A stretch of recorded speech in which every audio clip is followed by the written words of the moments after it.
I'd like to introduce Anne from England, who takes LDN for ME. Thank you for joining me, Anne. It's a pleasure. Could you tell me when you first started to notice your ME symptoms? How long ago was it?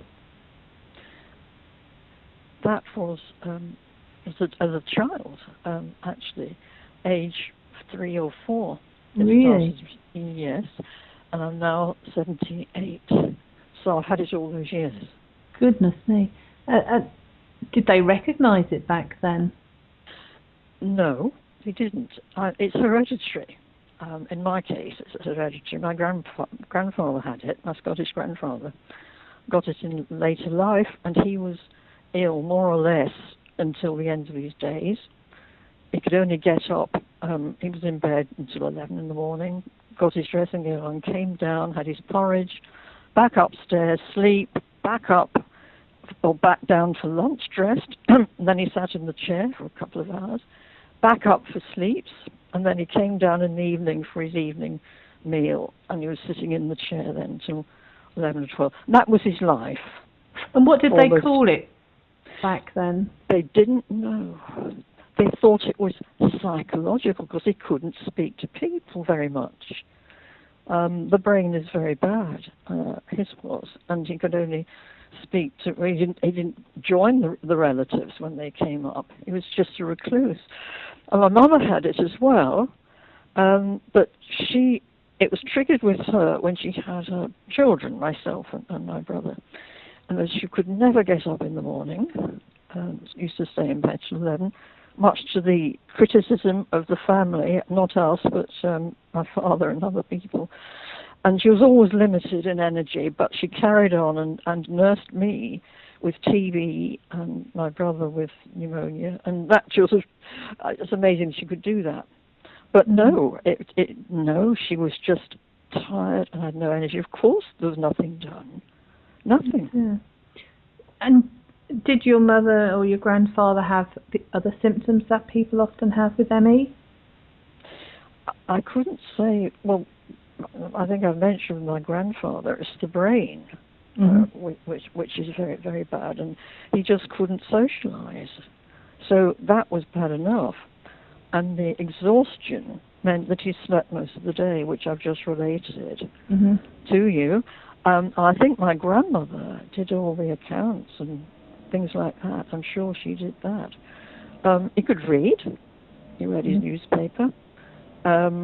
And noise, we couldn't make noise. We went up to live with them, live with my grandparents when I was very young, which is what we have, isn't it? He didn't seem to have sensitivity to light because he could read his paper. My mother did everything sort of fairly normal because she could never go to night classes and learn things. That's why she didn't go.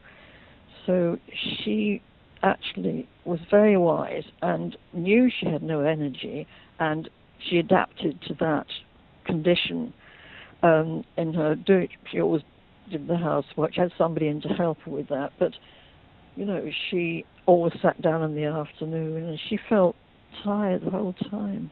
And that was until she was 61, and she died of cancer at that point. Oh dear. So no. As a child, Anne, you said you had it from about the age of 3. What was the pattern of your life? Well, a typical one for ME people. But when I got any illness, it was worse for me. You know how it is with ME. Your immune system doesn't fight. And when I had tonsillitis, I had bouts of tonsillitis, I remember. And of course, the tonsils came out, which was the worst thing. And I never felt well, really well. And doing exercise at school, swimming and hockey was really, really hell. But all the same, I did play games, and I played with my brother. And then after that operation, I got bronchial asthma, so I had that more or less all my childhood and teenagers, and that meant that every winter I had a a couple of doses of bronchitis, which I have now every year until LDN, but I'll explain that later. Okay. So I didn't have a diagnosis at all until I was 59. Mm-hmm. And then I marvelously got a diagnosis and could give up work because I was working all the time. But I had to give up my full-time teaching job in 1976 because I became so ill with we don't know what it was type of thing. Mm-hmm. So I gave up teaching in Welwyn Garden City, and I moved to Brighton without a penny. Actually, I had £100, something like that. My father, who could support me, help me, didn't, because he didn't believe there's anything wrong with me. Oh, so no, but that's how ME is, isn't it, for many people of my age and younger. The doctors said you did to get out and do this and do the other, because of course you can't, can you? No. With ME. So it was unsympathetic doctor. The usual story that lots of people have. And then what happened was I retired. I got early retirement. I was so lucky. I got the diagnosis from somebody told me about ME just by going into a health shop, and I was sort of trying to get things for my symptoms, and I explained them to the very nice man, and he told me about ME. So that was when I got my diagnosis from a doctor locally. I had to pay to get the diagnosis. So then that was the first time I'd heard what it was, and it was such a relief to know it wasn't mental or, the other things that it's labelled. So when I got early retirement, and again I was terribly, terribly lucky because it wasn't the GP that I saw. It was somebody was substituting for him at that particular time, and I got the tip off from somebody with ME to go to him to get my physical examination, which I had to have to retire early. So I went there, and of course he knew about ME because he asked me, "Do you have vivid dreams, vivid colored dreams?" Well, I do, because it shows the brain's not working. So at last I got it. Within 6 months I was accepted for early retirement, thank God. And then I thought, I'm going to be better. Now I'm retired, rest, I'm going to be better. But it didn't work that way, because all the time I've been pushing myself to teach, all the many years I've been doing it, it's had a reaction. You don't suddenly stop teaching and then get better with ME, do you? That's right. Yeah. You don't. So I was ill for a year and that sort of thing, in bed, even though I wasn't working. But during that time, before that, I was teaching part-time. I was a supply teacher before that time that I got early retirement. I had a job for 2 days a week teaching art. I'm an art teacher all the time in one school. But the rest of the time, I had to do supply teaching. And when that was going on, whilst that was going on, if I was ill, which I was, suddenly couldn't do it, I had to tell lies to the unemployment people and say that there weren't the jobs, instead of telling the truth and say I was ill. So I did that for a long time. So that's basically it. And now, since I've been retired many years, but I still have the symptoms. I'm talking about the past now. And that since taking LDN, can I come on to that now, do you think? Would that be all right? Yeah. Could you tell us how you heard about LDN to start with? Yes, it was a friend of mine who lived in Lewis. She knew a family, and I always knew the little girl was not well for years. I remember seeing her, and it was she, the child who was then grown up. She was a university student. Tried LDN. She was trying it at the time, so I got the details from her. And actually, also the information of where she went to get it. So that's how I came to hear about it, and I followed the trail. Mm-hmm. And how long ago was that, Anne? Pardon, dear, sorry. When did you start LDN? Oh, about a year ago. Okay. A year and a bit now, yes. Okay. So you got your LDN, and what was your journey? Sorry.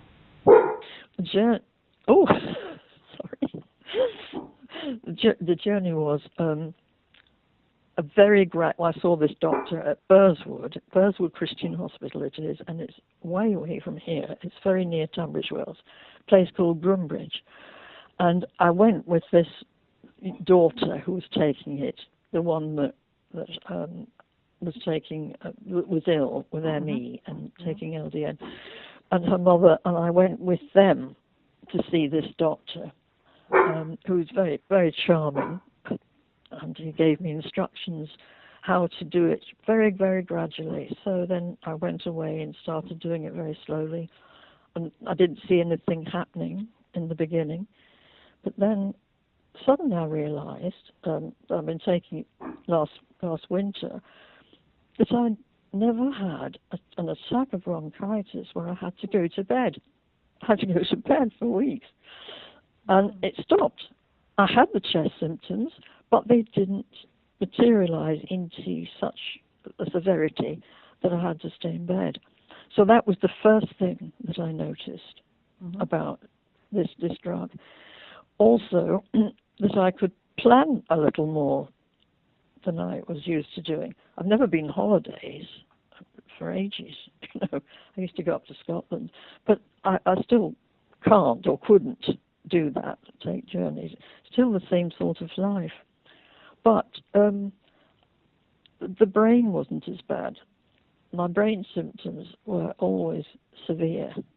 And when the foggy brain is used as a method of description of our brain symptoms, that is nothing compared with what I have in my brain symptoms, because possibly I've had it for so long. Going back to childhood, I had the brain symptoms then that I couldn't concentrate on mathematics, for example. I just couldn't remember facts at school, but nonetheless, I used to get prizes there for art and music, which must have been that side of the brain that could actually function more than the factual side of the brain. I won't go into the scientific explanation for that because I'll get in a muddle, so I won't go into that. But yes, I noticed that, and I noticed that I could hardly get out of bed in the mornings. Usually I had to go back from a breakfast and go back to bed. And now I can wait at 8 o'clock in the morning and get up and go out after that and do something in the morning. Or what I've always done throughout my time in Sussex from 76, I've always had a car and I've always been able to drive the days that I'm not too ill. So in those days I go out and see gardens, National Trust, you name it. It's a lovely sort of thing to do, and it's healing as well. So I found that when I went to Wakehurst Place, before I got the diagnosis and took LDN, I could only walk as far as the lawn at the house. But then with taking LDN, I could go farther and walk round the garden and just have no reaction afterwards. So I've noticed those things. Main thing is the more energy. For example, for 13 years since I've been in this flat, I haven't had the energy to redecorate it. I had it done when I first came in, chose the wrong colours, and I chose very dark, Victorian pinks and so on. But I've just had it redone, and I did all the packing up of the ornaments and things like that. I was able to do it and able to get up at 8, and the chappie to paint came in at 9, and I was able to do that and go with him to get the paint. All those things I could never have done before. That's amazing. Yes, Absolutely. And phone calls, for example, I'm still at the stage where in the evening, after using my brain during the day for the normal routine things, you'll understand, sort of cooking and running your own life with all the paperwork you have to do and the signing of everything, it's a lot easier. It's just easier to do without having a sort of reaction afterwards. So I could do that. I haven't been on holiday yet. I used to go sometimes to Scotland, to Skagubri, but I might be able to. Oh, exactly. It really sounds as though you're definitely getting your life back on track, Anna, after all this time. Well, yes, absolutely. And there's a spiritual side to this, which I won't go into, because this is not the nature of this interview, really. The interview is for facts and the result that LDN has had on my life, which it has. I'd still find the computer, I did get a computer, very difficult to look at the screen for an amount of time. We can't concentrate on what's in front of us, and I still find that hard. But at least I can send an email. Oh, look at good. the emails, I can do that. Pardon? That's good. And hopefully over time things will continue improving for you. I mean, I think I improved for about 18 months on LDN and got stronger as time went on. Yes. And one thing I was going to say, that everything was going all right. I was ordering the LDN from Glasgow. The doctor wrote me a 6-month prescription, and I sent it to Glasgow, the place that you get it from. And they were sending it and so on. And then there came a time when I was running out, and I rang them for an appointment at Burswood because I didn't think the doctor, wrongly thought the doctor wouldn't give me a prescription without my seeing him. And I ran out, and there was a week without it, and I was so ill after that. Really? Yes, because of the symptoms that came, they all came back because I stopped something that I've been having for nearly a year. So I won't let that happen again. What I should have done is tell you that the lack of judgment that we have. I could have phoned them and say, look, I must have a prescription. Could you pass this message on to Dr. Paul? But I didn't think of doing that until afterwards. Anyway, I've got it now, and it's taken me a couple of months to get back to where I was before. Well, that's a lesson learned, isn't it? That is a lesson learned, and to be more, I've got an appointment with him that I absolutely forgot, July the 4th. I completely forgot it because of the decorators. So I've got another one in August, and hopefully he wants to see me and put me through, the routine, ask me questions, so on, before he gives me the prescription. But it is a bind to go out there. I will try and drive this time, drive myself, because the last time I went with the friends of my friend, I was absolutely exhausted mentally when I went in to see him, because I have to talk, don't you? You've got to talk to people. Right. And what happened was, the young woman didn't have an appointment, and I didn't realize that what they did, they snaffled a bit of my appointment at the end of mine. Right. So I go on my own now. Okay. Yes. Well, thank you very much for sharing your experience with us, Anne. I really do appreciate it. It's a pleasure, and I hope it's been of some help to other people, older people as well.